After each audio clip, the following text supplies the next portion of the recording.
Lalu benarkah jalan damai antara Jokowi dengan Egy Sujana dan Damai Hari Lubis adalah upaya Jokowi menghindari penyelesaian kasus ijazah sampai ke pengadilan? Kita bahas bersama tersangka dugaan fitnah ijazah Jokowi, ada Bung Rismon Sianipar dan Ketua Umum kami Jokowi Bung Rasman Nasution. Bung Rasman, selamat petang semua. Selamat petang. Oke. Bang Rasman. Siap. Bung Rismon, saya ingin langsung tanyakan ke Anda. Beberapa kali Anda menyebutkan bahwa SP3 yang diberikan kepada Egy dan Damai merupakan upaya Jokowi untuk menghindari kasus ini sampai ke pengadilan dan juga pembuktian. Sementara di sisi lain, perkara Anda sudah dilimpahkan ke kejaksaan. Tanggapan Anda? Ya, itu kan dari awal bisa kelihatan bahwa RRT ini menjadi sasaran dari Pak Jokowi, ya kan, diskriminasi. Ya, selanjutnya ya inkonsistensi beliau, bagaimana beliau mengatakan ini akan diselesaikan di pengadilan dengan cara bermartabat untuk memulihkan nama baiknya, tetapi justru memberikan SP3. Dan para pengacara Jokowi juga mengatakan bahwa hal itu bukti kenegarawanan Joko Widodo. Kalau memang negarawan, ya seharusnya jangan dilaporkan semua, jangan diskriminasi, harusnya sejak awal tunjukkan saja, karena ijazah itu kan sudah dipakai untuk mendapatkan jabatan bahkan tertinggi di Republik ini, ya. Dan kejadian hari ini kami melawan, dalam arti begini, ya, ada 5 ahli forensik digital yang dipanggil oleh Polda Metro Jaya untuk menuduh kami memanipulasi barang bukti digital. Oleh karena itu sekarang menjadi bagian kami untuk membawa hari ini 3, tetapi yang terkait dengan forensik digital adalah Profesor Tono Saksono tentang ITE, yaitu Profesor Henry Subiakto. Kami juga nanti akan minta Dr.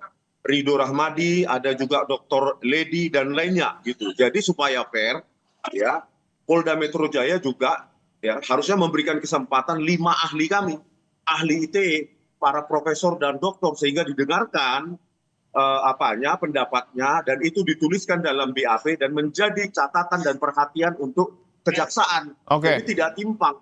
Bung Rismon, saya ingin tegaskan sekali lagi, ketika berkas Anda, Bung Roy dan Dr. Tifa sudah dilimpahkan kejaksaan, tidakkah ini mematahkan argumentasi Anda bahwa Jokowi berupaya menghindari pengadilan? Ya bisa jadi itu untuk mengancam kami supaya mengikuti jejak Egy Sujana dan Damai Hari Lubis kan. Ya anytime kan bisa.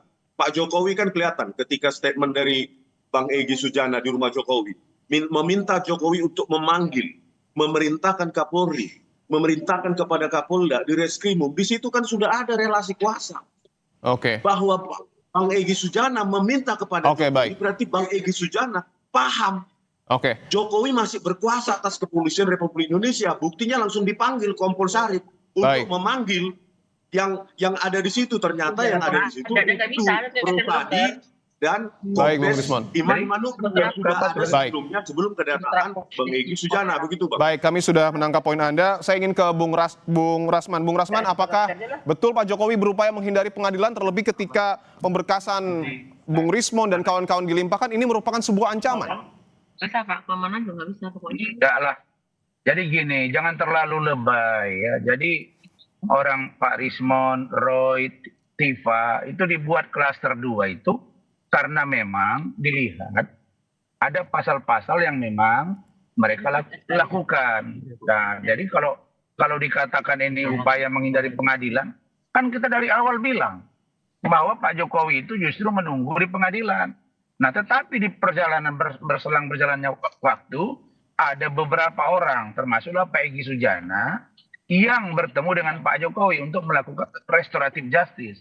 Jadi RJ itu, orang banyak nanya, itu apa sih RJ? Restorasi untuk keadilan. Kemudian, apanya pemulihan? Nah, Pak Jokowi tidak penting bahwa harus ada perkataan maaf. Tidak. Datang selesai. Inilah namanya diplomasi tingkat tinggi. Nah, jadi kalau saya, Bung Rismon dan kawan-kawan, kalian itu fokus saja menghadapi peradilan. Tidak usah terlalu berpikir akan dipecah belah. Tidak ada yang memecah belah. Saya dulu waktu pertama kali ke Solo juga komunikasi dengan Pak Jokowi. Pak Jokowi itu welcome, wait and see. Termasuk Bung Rismon juga. Oke. Kalau memang mau datang, monggo kita tunggu di sana. Jadi Bung kalau Rasman, saya, ya. Saya ingin coba dalami bahwa tadi Anda menyebutkan terkait dengan restoratif justice. Tetapi dalam KUHP disebutkan bahwa restoratif justice ini harus tercapai kesepakatan damai antara pelaku dan korban. Sementara Egy berkali-kali menyebut tidak meminta maaf. Lalu sepakatnya ini di poin mana? Gampang saya mematahkan itu. 13 Januari, Ibu Elida Neti selaku kuasa hukum dari Bapak Egy Sujana, Abang Egy Sujana, mengajukan surat restoratif justice. Clear itu. Jadi kedua belah pihak sudah ada kesepakatan di Solo, ditindaklanjuti dengan surat oleh penyidik mendalami, maka dipanggillah para pelapor yang lain, Lecumanan dan teman-teman. Sehingga mereka bersepakat karena ada surat permohonan RJ, kemudian Pak Jokowi sudah bertemu di Solo, penyidik ada menyaksikannya, maka diterbitkanlah surat penghentian penyidik. Jadi di sana poinnya. Meskipun tidak ada Jadi, permintaan kalau maaf. Aduh, maaf itu kan dari Bang Egy kata-kata dia. Surat yang dari Ibu Elida Neti itu apa? Kan permohonan restoratif justice. Permohonan apa? Permohonan damai, mediasi. Jadi Pak Jokowi sudah. Makanya ada polisi di sana untuk mengantisipasi jika nanti ada kesepakatan, maka hubungan antara Pak Egy, Pak Damai Hari Lubis itu clear. Tinggal bagaimana dengan Bung Lecu dan kawan-kawan yang mereka juga pelapor. Ketemu, clear, diterbitkan SP3. Jadi tidak ada yang salah di situ, gitu loh. Oke, baik. Saya ingin ke Bung Rismon. Sejauh ini, ketika Anda melihat SP3 yang kemudian diberikan kepada Egy dan Damai Hari Lubis, apakah Bung Rismon menimbulkan ataupun memiliki kecurigaan di kubu Anda, jangan-jangan setelah Egy dan Damai ini ada lagi yang ke Solo, khususnya dari klaster 1? Iya, Bang Dipo, kami tidak mau mencampuri hal itu lebih jauh ya. Cuma kami ingin mengatakan bahwa inisiator ini kan adalah Bang Egy Sujana. Ya, tanggal 15 April 2025. Kenapa justru dia egois hanya menyelamatkan dirinya dan DHL. Sementara kami 15 April 2025 ke UGM itu dipanggil sebagai ahli. Sebagai juga alumni UGM. Kenapa ternyata sekarang itu egois menyelamatkan dirinya sendiri. Sudah sampai cukup di situ saja. Makanya saya katakan kalau memang berhenti di sini silakan berada di pinggir lapangan. Jadi penonton, tidak lagi berkomentar, tidak lagi menjadi pemain. Jadi ada titik lemah sebenarnya yang perlu dipahami Bung Rismon. Saya sudah katakan berkali-kali, Bang Egy mengalami diskriminasi dalam penanganan klien oleh kuasa hukum kalian sendiri, Kozinuddin. Dia melepaskan Bang Egy dari kliennya. Bagi Bang Egy itu menyakitkan. Itu jelas kan dari awal sudah saya bilang. Kemudian begitu juga dengan Damai Hari. Dia juga merasa ini tidak solid, yang mana TPU, yang mana Kozinuddin dan kawan-kawan. Nah, dari sini dia melihat ada dua diskriminasi. Satu, dia dilepaskan oleh Kozinuddin. Yang kedua, ketika Abraham Samad akan diperiksa, rame-rame para tokoh mengatakan bahwa jangan kriminalisasi Abraham Samad. Artinya, di luar Abraham Samad boleh dikriminalisasi, kan tidak fair. Nah, ini sebenarnya kalau Bung Rismon ini cermat, sebenarnya kalian, mohon maaf, di dalam tim ini pun sudah tidak lagi satu pendapat dan masing-masing ingin berjalan dengan kemauannya. Jadi banyak hal yang membuat kalian itu tidak solid karena memang cara pengelolaan dalam sebuah perjuangan menghadapi seorang mantan presiden 10 tahun itu tidak gampang. Betul Bang Rismon bahwa kubu Anda ini disebut tidak solid oleh Bung Rasman. Oh enggak, ya saya tidak mau mengomentari hal sejauh itu, yang pasti kami solid.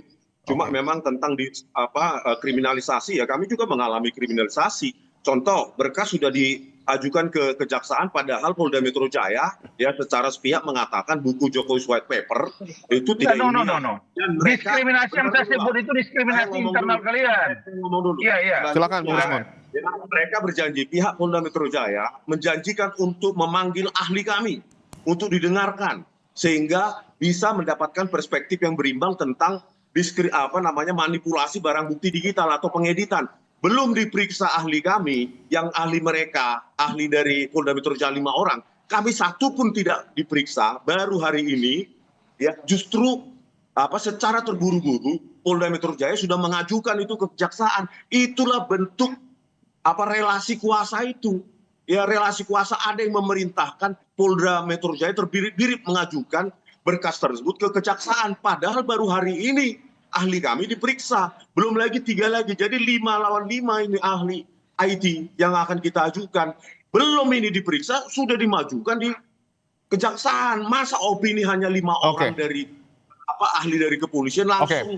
Baik, benarkah Bung Rasman bahwa ada relasi kuasa terkait dengan pelimpahan berkas Bung Rismon ke kejaksaan? Iya, inilah terburu-burunya Polda. Begini, makanya Silakan Bung Rasman.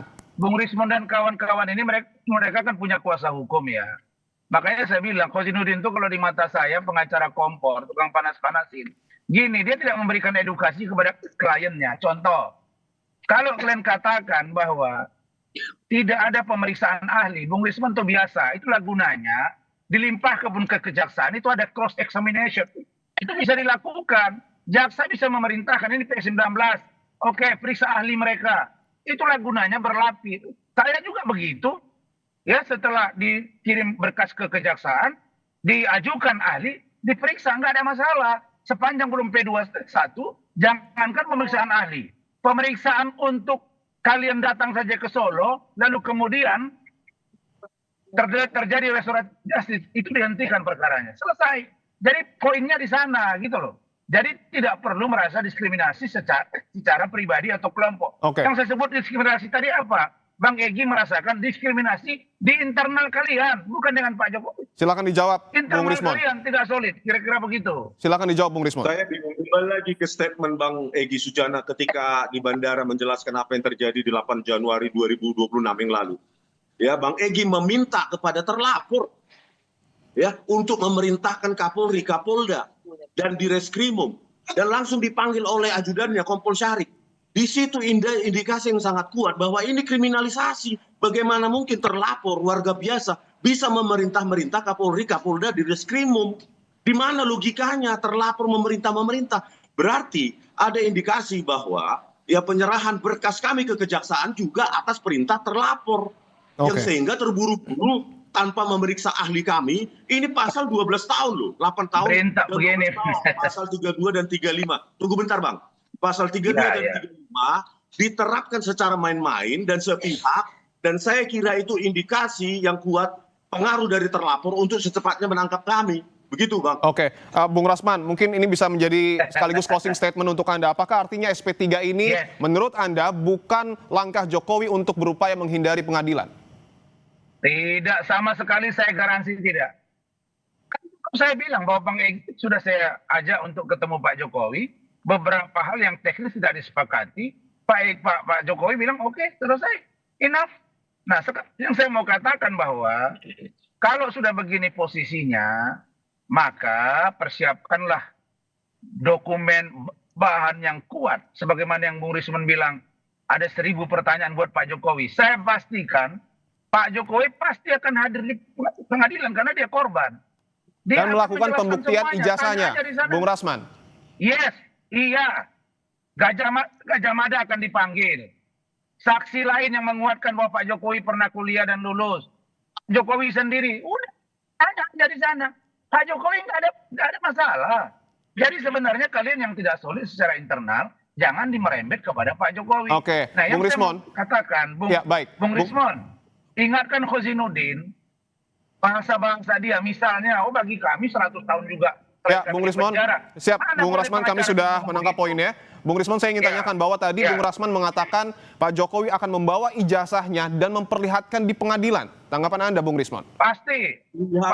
Bahwa inkonsistensi dari pernyataan Pak Jokowi ada di mana-mana di ruang publik, gitu loh. Jadi kalau sekarang berjanji, kita kan statementnya kita periksa, kita analisa. Saya akan datang ke pengadilan. Ada anak kalimatnya, ada syaratnya. Kalau hakim memanggil saya yang mulia, kan ada syarat. Saya pastikan hakim akan memanggil.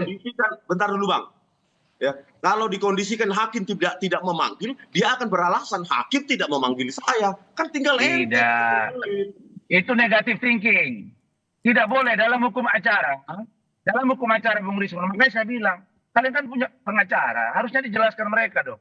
Dalam hukum acara, terutama terkait dengan pidana, itu si korban harus diperiksa.